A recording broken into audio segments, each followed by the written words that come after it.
Кубатбек Боронов бүгүн 8 сентябрда өкмөт үйүнүн пресс борборундагы брифингде пандемия маалында социалдык экономикалык багытта жасалып жаткан иштер тууралуу маалымат берди. Ал коомчулуктун көңүлүн коронавирус пандемиясы боюнча дүйнөлүк статистикага буруп, салыштырып кароо менен гана өлкөдөгү абалга реалдуу баа берүүгө болоорун айтты. Биринчиден 19-мартта Кыргызстанда алгачкы 3 адамдан вирус чыккан кезде дүйнөдө 169 мамлекетте вирус катталган болчу. Демек аягына чейин вирусту өлкөгө киргизбегенге мүмкүн болушунча аракет жасадык. Экинчиден вирустун жогорку күч алган мезгилин болтурбоонун үстүндө күрөштүк. Кээ бир мамлекеттерде вирус катталгандан кийин 15 күндүн ичинде эле жогорку пикке чыга түшкөнүн көрдүк. Кыргызстанда бул учур июнь айынын аягы, июлдун башына жетти. Демек ага чейин катуу кыйналганыбызга карабастан өзгөчө абал, өзгөчө кырдаал сыяктуу карантиндик режимди киргизүү менен оорунун тез жайылышына жол берген жокпуз. Үчүнчүдөн оорунун курч мүнөздө өтүшү ар бир өлкөдө ар түрдүү созулганын көрүп жатасыздар. Мисалы Кытайда пандемиянын күчөгөн учуру январь, февраль, март, апрель айларына туш келди. 185 күнгө чейин созулган. Европада дагы март, апрель, май айларына 100 күнгө чейин созулду. Америкада өзүңүздөр көрүп жатасыздар. Вирус апрель айынан бери басылбай жатат. Оорунун жогорку чеги деген мезгил Америка Кошмо Штаттарында 5 айга созулганын көрүп жатабыз. Биздин өкмөт, президентибиз коомчулук менен биргеликте ыкчам кескин чараларды кабыл алып, эпидемиянын курчуган мезгилинен аз убакытта 3 жуманын ичинде чыгып кете алдык.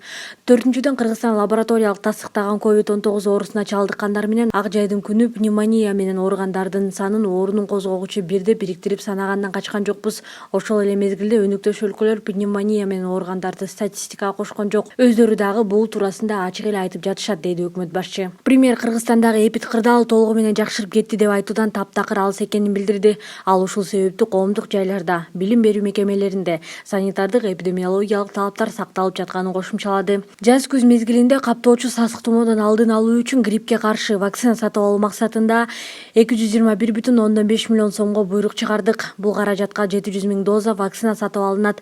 Биринчи кезекте балдар, мугалимдер, калктын айрылуу катмарлары жана албетте дарыгерлер эмделет. Дарыгерлер демекчи, дарыгерлерибиздин жайындагы эмгегин эсибизден чыгарбайлы. Бир эле санды айтайын, республика боюнча ачылган стационарларга 15-июлдан 27-августка чейин жалпы 500 000ге жакын адам кайрылган.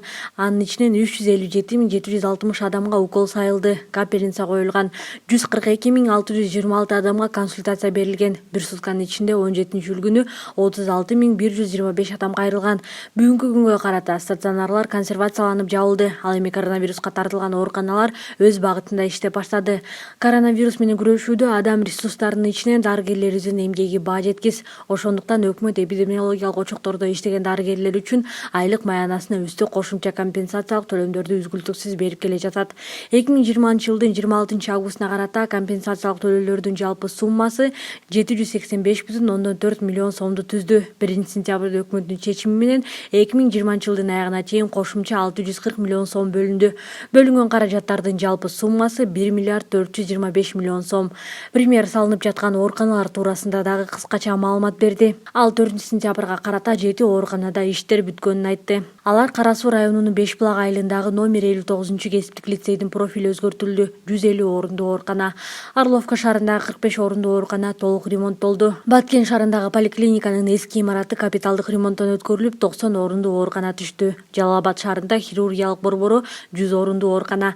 Көк Жаңгак шаарындагы калкты меттейлөө борбору 50 орундуу. Каракол шаарында областык бириккен оорукананын башкы бөлүмү 150 орундуу оорукана. Чолпон Ата шаарындагы райондук оорукана 70 орундуу. Калган ооруканаларда иштер жүрүп жатат. Бишкек Ош шаарларында 100 орундуу тез курулуучу инфекциялык ооруканалардын курулушу сентябрь айынын аягында бүтөт, деди Боронов. Салынып жаткан ооруканалар техникалык жана медициналык эмгектер менен толук жабдылат.